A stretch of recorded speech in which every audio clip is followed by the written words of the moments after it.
haweeneyda jilaaga filimada ah ee u dhalatay waddanka Jordan Fidra oo iyada oo aan si wanaagsan u asturnayn soo xidhatay garan ay ku xardhan yihiin aayado quraanka kariimka ah waxa ay doodo iyo hadalhayn badan ka dhalisay baraha bulshada ee dalalka Carabta haweeneydan aktarishada ah oo daraad sabtidii ka qayb galaysay bandhigga sanadlaha ah ee filimada oo ka dhacay caasimadda waddanka Masaarida ee Qaahira waxa markali ah indhaha dadka la socday bandhiggaasi ka jeediyay markii ay gabadhan aktarishada ah ee Carbeed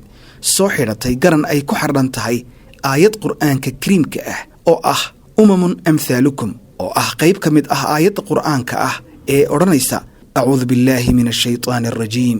wama min dabbatin fil ardi wala ta'irin yatiru bi janahihi illa umamun amthaalukum ma farradna fil kitaabi min shay'in thumma ila rabbihim yuhsharun oo ah aayad ka mid ah suuratul an'aam ahna aayadda 8 markii haddaba gabadhan aktarishada ah ee reer Urdun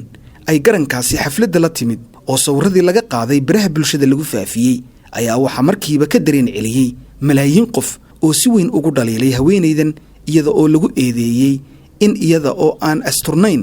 ay aayado quraanka kariimka ah ku soo xardhay garan cadaan ah oo ay xidhnayd kaasi oo ay ka sii dul xidhnayd jaakeed yar oo ka samaysan maas dad badan ayaa ku eedeeyay in aanay aayadaha quraanka kariimka ah ixtiraamin halka kuwa kale ay soo jeediyeenba in maxkamad lala tiigsado Fidra oo barteeda Instagram ku baahisay sawirradan ayaa sheegtay in sababta ay garankan ugu soo qoratay aayadda quraanka ah ay tahay iyada oo taageerta una dhaqdhaqaaqda xuquuqda xayawaanka sidaas darteed si ay dadka ugu baraarujiso ay u soo qaadatay aayadaasi aayadan ayaa micno ahaan muujinaysa sida uu Rabbi subxaanahu wa ta'aala dadka ugu dhiiri gelinayo in la ilaaliyo xayawaanka alla abuuray